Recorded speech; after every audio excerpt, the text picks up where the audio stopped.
Hello all and welcome to a brand new Minecraft video. This is episode 3 of my single player 117 survival world, and I'm starting here at, oh that's the wrong button, at the future site of my base for the season.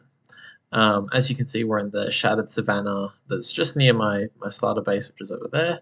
You still can't see it. It's sitting over there somewhere.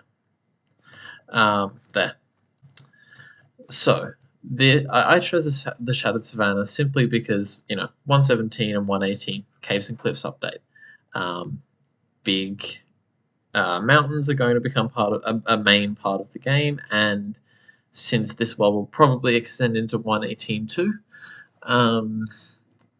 I wanted to be able to start that process whilst also being in 117 without the data pack that changes everything and possibly breaks your world.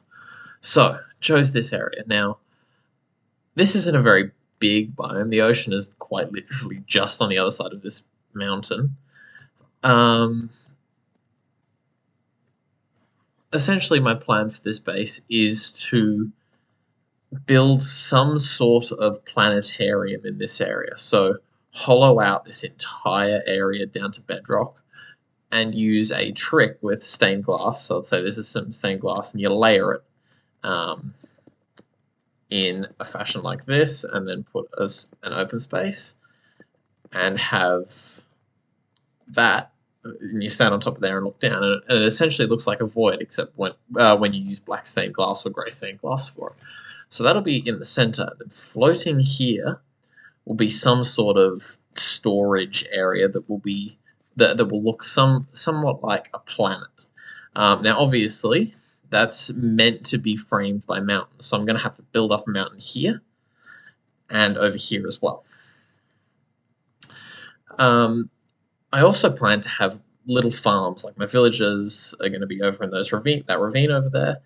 And I plan on having other farms inside the mountains, so these ones will be hollowed out, and essentially the whole point of the mountains will, in the lore of the base, will be to hold this middle section up, and all the farms that are in here will pump their items into the main area. So essentially, I'll be able to access all my items from whatever I build in this space here. So that's the rough plan for my base. Obviously, that's a huge project. I have to build mountains and learn how to build planets. And I have to tunnel that down to the void and then place all the stained glass. I have to get all the stained glass, which means I have to dig out deserts. It's going to be a really long process, and it's going to take a few episodes. But I wanted to share those plans with you guys because I'm really looking forward to building it. I love building huge things like that in this game. I mean, my channel banner at the time of recording is an island that I built out of scratch. That wasn't there before. There was no island there. It started as a stone platform in the middle of the ocean. I love building massive things like that, and I want to do that on this world too, but also incorporating some of that 118 massive terrain. I've also got some ideas for this bit of floating land and that bit of floating land over there, and maybe that bit over there, but I'm not 100% sure yet. So that'll come after, if this world is even still going after the main base is constructed. So I want to share that with you at the start of this episode, so you know where this entire world is going. And now I'm going to get into the main part of the episode. So, today's video is going to have two parts to it. The first is going to be conquering both the Nether and the End. I've already been to the Nether. I needed to get some blaze powder to power my potion brewer to cure my villagers. But I haven't really done much there, and I'm going to need some more blaze powder to conquer the second part of that statement, the End. I want to beat the Ender Dragon and get shulker boxes and elytra, because those are incredibly useful, and I'm really struggling playing without them, if I'm being honest. I'm very used to the later parts of the survival experience, so I plan on getting those.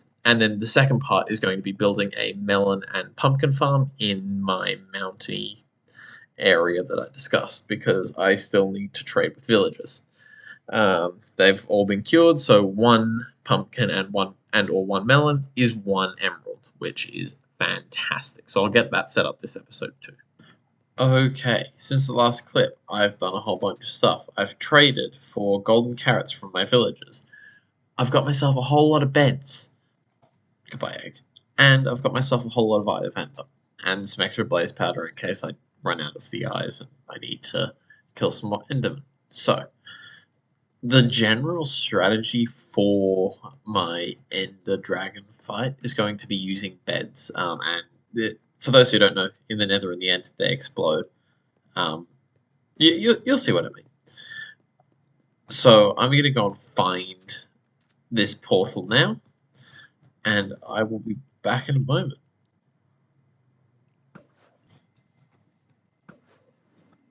Oh, where'd it go? Oh, into the ground. Yes, we're here. Okay. It's down here. In this hole, which is under a tree. Thanks. Oh, hello. Okay, we're here. Hello, fortress. I'm gonna find the portal room. I'll be back. Found it. I've also killed some of the silverfish that spawned from there. Got a silverfish head. And that pearl there was in here, sitting there where that dirt is. I'm gonna take the silverfish head. They're still spawning. Oh no, I don't have enough. That's really disappointing. I'm going to place this and set my spawn. And then I'm going to get the last pearl I need. Last two. I need two more. I'll be back when I have those. And now we finish the portal and go to the end. I have set my spawn. I can get back. I've got my bow and arrows, food. Okay, we're good to go. Okay, not a bad spawn. Let's get this done. Okay, so the plan, once all these are shot, is to use the exploding nature of beds in the nether in the end. When the dragon comes down and sits on top of the portal. So let's get that already. I've also seen a lot of people pillar up, to get the ones with the cages, pillar up and break through. Oh, I don't do that. That's where I'm going to use the beds, by the way. I don't do that. You see that little corner there? You shoot through that. Okay, that didn't work. You shoot through that, and it's meant to hit the thing. Come on. Missed twice already. Come on.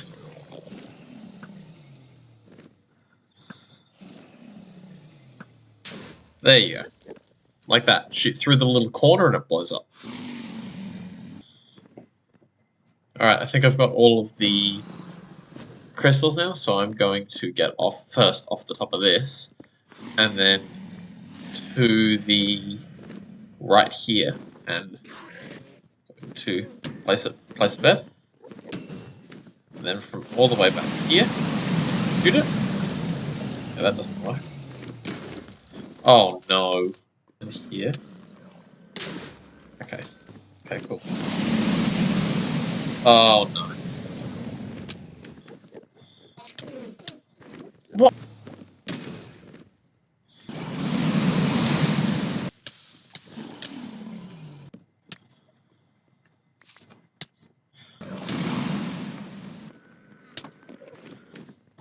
There we go. That's more.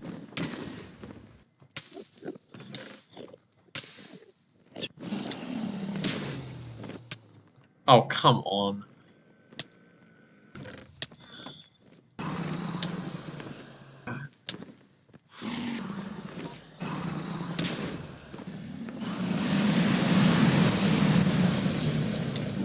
There we go. It's been done. Oh, that's painful. It's done. Alright. I died so many times. I'll probably just include a compilation of how many times I died, but at least I'm back up to 50 levels. At least there's that. Ugh, that was painful. I'll probably just include a compilation of how many times I died, but 65 levels, that's good. So, that's done. That went well, I think. Well-ish. As well as it could go. I lost a whole bunch of stuff, but that's okay. I can get it back. It's pretty early game, so. But yes, we have done it. We have freed the end, as we saw with that achievement. We have a portal, and I will be back to get this egg as soon as I have some torches, because I think this spawns you back on your bed. So yes, that's it. We have defeated the Ender Dragon. That is great. We've got 68 levels to spend, which I'm going to spend on diamond armor probably. Again, actually, or getting my axe and pickaxe back.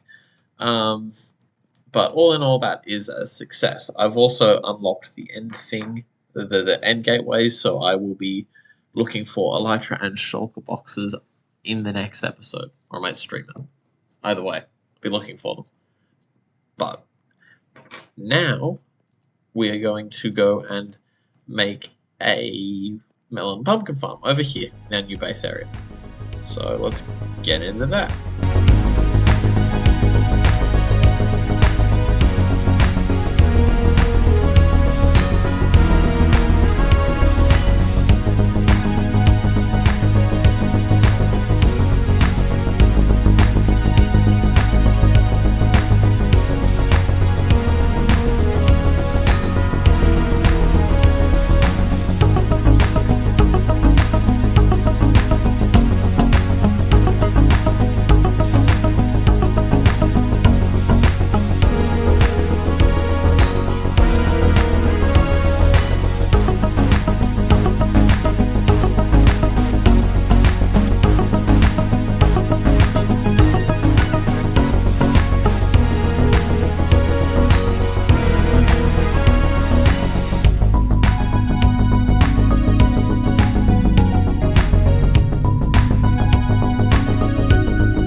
Okay, you've seen from the time-lapse that I just did, that I've dug this relatively small hole, and I've also collected a whole bunch of resources that are a pain to get, such as quartz. There's a stupid amount sitting back over my base, but I've collected some of the resources together here, and I am now going to build a melon and pumpkin farm. It'll be double layer, melons on the bottom, pumpkins on the top. And I'll explain the method of how it works once it's finished. So let's jump into that time lapse and get this constructed.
And with the end of that time lapse, we have finished the melon and pumpkin farm. So this top layer is the pumpkins, and then the bottom layer is the melons. This is a relatively simple design, and a pretty common one. You've got observers detecting the change in state of the stem here from no pumpkin / melon attached to a melon or pumpkin attached. That then powers this redstone, which powers this piston. Now I'll go down to the bottom one. Around the side here for unloading the hopper minecarts that are picking up all my items, so they will come down here. is a nifty little contraption just tucked in the wall here. So when this hop minecart comes around, it's going to take a minute. It's going to sit on here. It's going to then it's then going to start draining its items into this hopper. This comparator will detect that, and on the back side of here is a redstone torch just sitting there. Yeah, here we are. So it's draining items in here, which is then going through the system. Comparator detects that, turns off the torch, which then turns off this repeater. Well, they just turn back on. That powers this block, or unpowers that block, and turns off the rail, so the minecart just sits there. And then when it is fully empty, it then, obviously, there's no more items flowing through here, so it turns the whole thing back on, repowers the rail, and sends the minecart off. And with that, I am going to end this episode here. Thank you very much for watching. In the next episode, we are going to be moving away from the technical side of things and into small building. I'm planning on decorating that ravine that I talked about back in the last episode. So, thank you very much for watching. If you liked the video, hit the thumbs up button. And I'll see you all in the next video. Bye.